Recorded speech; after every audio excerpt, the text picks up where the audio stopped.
Welcome back to Boxwood Avenue. Today we are going to be talking about red paint. I'm going to give you an insight into behind the scenes of Boxwood Avenue interiors. If you're to ask their designers, a color that Chloe is obsessed with and is always trying to use, it's red. I have been just enamored with red paint. We have a project in Spain and I'm trying to use red paint like everywhere, especially I recently visited Spain and I saw this beautiful high lacquer cabinet done in red and it was so gorgeous. And I was instantly inspired by it. When I was in Lisbon, I saw this amazing color palette of purple, blue, and red. And actually at our mid-century project too, we did the wine room in red. I'm obsessed with red and I'm going to share some of my favorite paint colors, how you can use it, and how you can make it feel timeless in your space. Because the last thing we want to do is have something feel trendy, especially with paint. But like I've talked about in a lot of my videos, adding a little color to your space is going to elevate it. It's going to make it feel more designed. And today I'm going to share why I am just loving red paint. So let's get into it. If you read our blog post about picking the perfect paint color, you know that red is a very powerful color.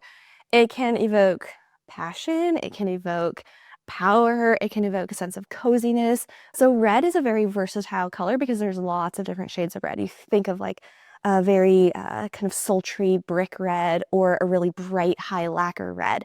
So lots of different shades, lots of different ways that you can use it. Like I said, I love using red. And, actually, I always heard, I don't know, like those Cosmo quizzes, when we were younger, or if you wore red, it was like, it would signify like power or love or, whatever, confidence. So I think the same thing for interiors. You can use color psychology to create different feelings in different spaces. So let's talk about red and let's talk about some of my favorite uses of red and how you can bring this into your own home. The key, as with any color, is choosing the right shades. Choosing the right shade of red. How do you know, should you go cool or warm? Should you go muted? Personally, I like a more kind of cottage aesthetic, and so I go for more muted red. So let's say I was going to do my powder bathroom or something like that. I would go with a very muted, kind of muddied red. Maybe it's like clay or earth tone. But I've also done spaces, for example, like a wine room where we had this really beautiful red tile, like a high gloss Zalige tile. And then we did a high lacquer paint match, really bright red in the rest of the space, even on the ceiling to reflect some of that floor. And that was very bold. So you can go very bold or you could go a little bit more subtle. For example, like I said, my personal style is a little bit more subtle. Now, I mentioned the high lacquer cabinet when I was in Spain. This was super cool because they had different shades of red throughout the room, and then the cabinet brought together those shades of red.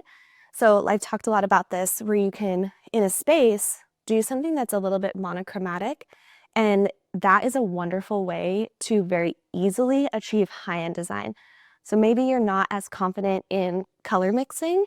You can go with a monochromatic look, kind of like if you're dressing in your outfits. You can go with a monochromatic look that then comes together very easily and you know that it's going to look good. So you could have a beautiful shade of red in a rug, and then you can pull some reds through some fabric. And then what I would do, and I've done this in the past, is take a piece of that fabric or take that rug and have it color matched at the paint counter. And then you can drench all of your walls in that color of red, and it's going to feel really seamless. I've done this with various shades of wallpaper too. So let's say in a powder bathroom, you have florals and there's a little bit of red and you want to do the ceiling.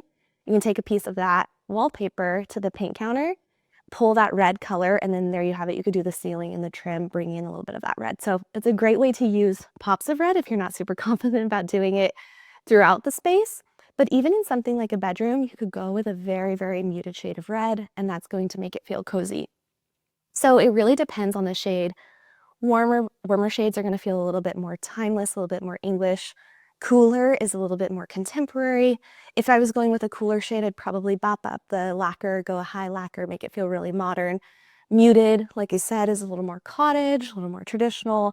And then something that's very bold is going to be very energizing, something like a wine room or a powder room. If you've read any of the Boxwood blog posts about mixing colors, you know that we love using the color wheel to be able to pair different colors together. So one of my very favorite color combinations is red and green. And you might be thinking holidays or Christmas, but you can do it in such a beautiful way that does not feel Christmassy at all. And in fact, I think it's one of the most beautiful color combinations. So I really like taking a muted brick red and then mixing it with a very dark forest green. I think that that is a really beautiful palette. And I've mentioned the wine room that we've done a couple times because I got to exercise my love of red and green.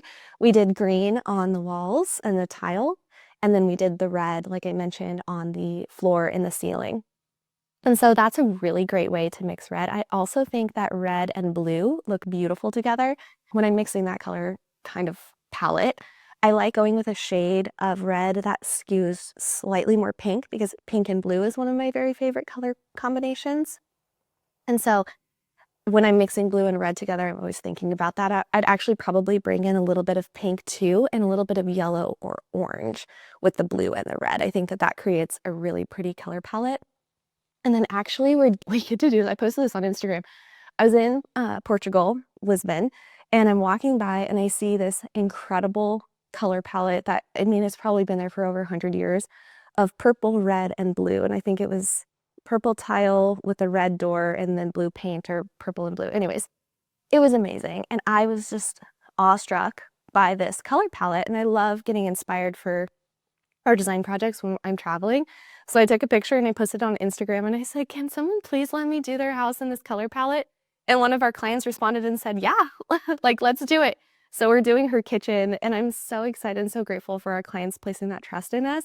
We're doing a beautiful kitchen where we've done a red stove with blue and purple. So blue, purple, and red is a wonderful color combination as well. I talk about this in a lot of my videos, and I hope that I inspire you to exercise use of color throughout your home. You can start with textiles. I think that's one of the easiest ways to start bringing in some color. I could actually might go on a tangent here, stay with me for a minute. But one of the, I think, most accessible color palettes, because it sells very quickly, is neutrals. And that is why I think that neutrals can feel, not always, but can feel not as high level because you go to all of these mass-produced websites and most of the furniture or things that are available are in a neutral palette. It's very accessible. It takes a little bit more skill and it's harder to layer color in and it's not as easy to access.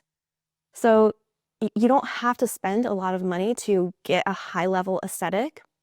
You can source from places like Etsy or flea markets to find really amazing fabrics or really incredible light fixtures and start to layer color in. So I hope that this inspires you, whether you use red or not, to bring in some color into your home because it will make your home feel a step up. It's going to make it feel more designed. And if you love neutrals, my friend Alexis layers neutrals so beautifully. So it's not that all neutrals look less expensive. It's just that it takes a little bit more skill to start layering things. So if you are doing neutrals, I'd really encourage you to add in a lot of texture, but try some color. Try just a vintage pillow that has some color in it or various textiles, light fixtures. And if you're really feeling it, go for some paint. You can download my paint guide. I have some of my very favorite colors in my paint guide. And if you're feeling stuck, I help people all across the world select the perfect paint colors, help them design their homes. I'll put a link to my calendar. You can access that. If you're doing a new build or a remodel or you need help furnishing your home, we help clients all across the globe. I will put a link to that too. You can check out some of our design portfolio. We'd love to help you. You can also always visit boxwoodAvenue.com. And if this was your first time here, thank you for watching. I hope you subscribe and feel inspired after watching this video.